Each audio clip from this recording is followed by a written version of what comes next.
puisque téye nañ ma xaaral ma choisir non pas une personne mais 5 personnes daal di pare. loolu moo tax il faut qu'on réfléchisse. Aujourd'hui il y a un certain nombre de choses qu'ils ont pu faire. Da ngeen di gis fii un DAGE nit koo xam ne normalement écoutez moi je suis inspecteur des impôts buñ ma njattoon tey ne ma boo génnewul 150 millions dem kaso je vais en prison.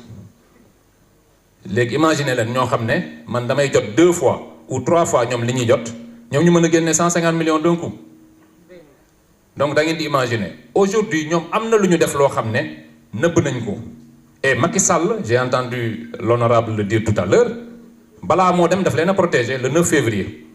alors il a travaillé sur 2 choses dafa njëkk a jële fi CREI dindi na ko parce que dafa ni fii dès que je partirai en laissant la CREI la première des choses qu'on fera contre ma famille politique c'est la CREI parce que moom xam na leen ñoom ñëpp xam nañ ni c'était un système global organisé de prévarication ñoom xam nañ ko te mu dindi CREI.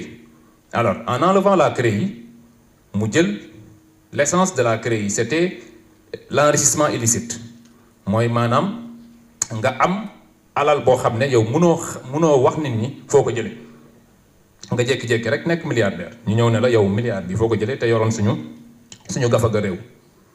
alors bi mu dindee CREI dafa jël la compétence de la CREI parce que créé na parquet financier mënoon na jël compétence en matière d'enrichissement illicite yóbbu ko parquet financier bu ko fa yóbbu woon enrichissement illicite day yomba def dafa yomb trop.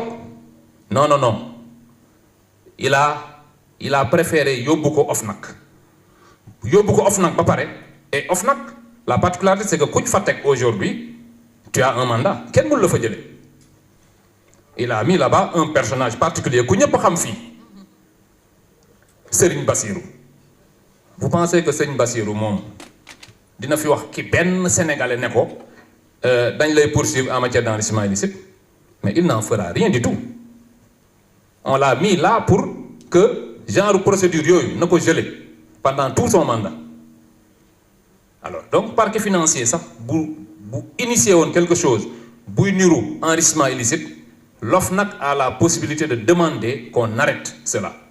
donc l'OFNAC aujourd'hui est le siège de l'enrichissement illicite et ki fa nekk aujourd'hui ñi nga xam ne parce que tey li enrichissement illicite li tax mu am solo mooy nit ki mën naa làkkatu def lu ko neex parce que tout n'est pas révélable à partir d'enquête ou d'audit ou de rapport.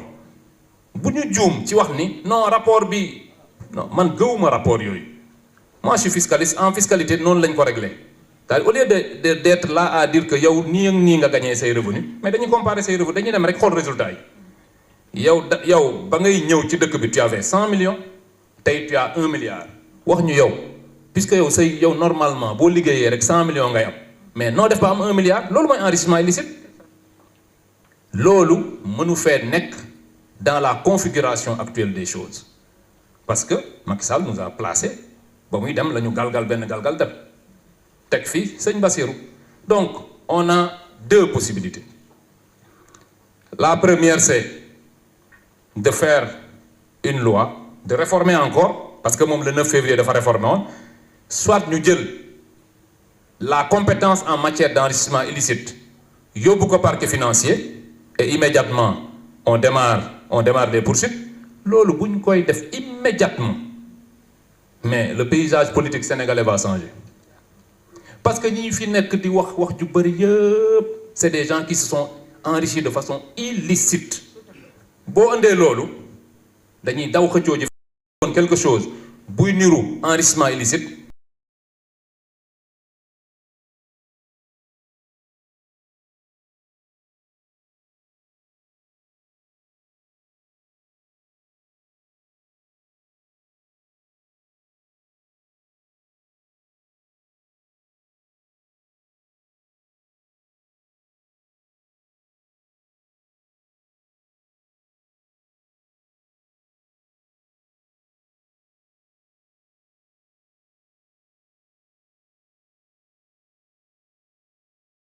dañuy wax ni man dama bëgg dissoudre.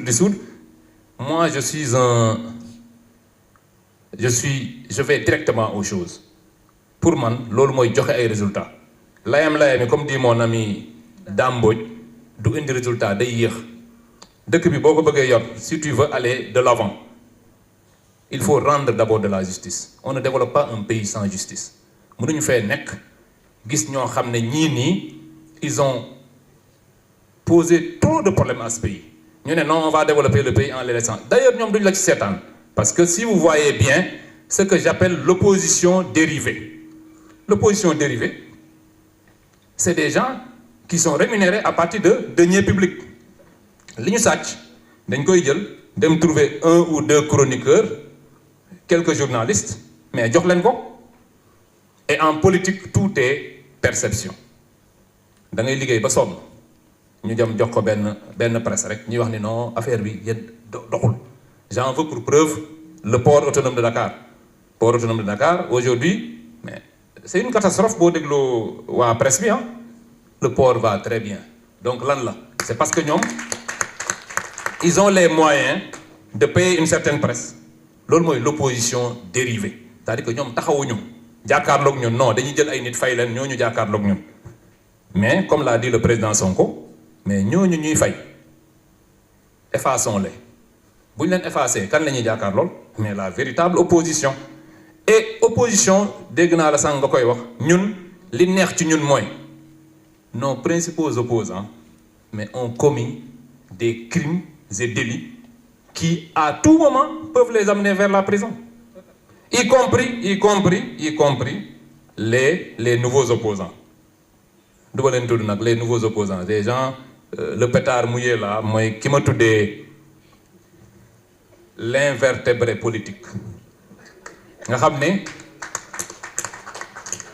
ni moom Ousmane Sonko lay visé alors que tey jii boo ko joxoon le Mbappé du Pastef wala nga jox ko Lamine Yamal c'est-à-dire le plus jeune d'entre nous bu demoon élection kooku da koy gagné. te pourtant yàgg na ci politique nag moom bi mu commencé politique kenn xamul kañ la. Mais ils ne peuvent pas réussir en politique parce que comme dit le président Ousmane Sonko, la haine ne saurait être le moteur de la politique.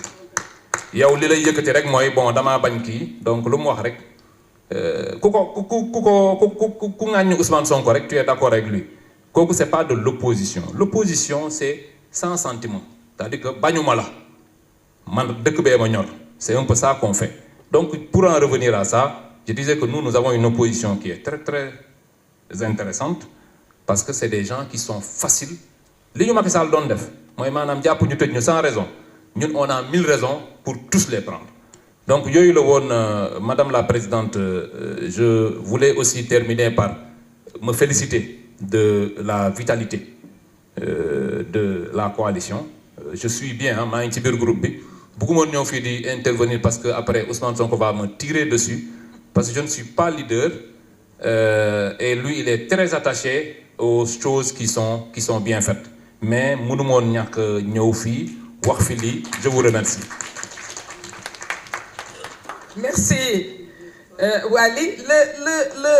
Le secrétaire général qui est le point focal de Pastef dans la coalition Waly, Aïb, a été informé et Aïb devait se rendre à Sédhiou pour un gamou, c'est ce qu'il m'avait dit.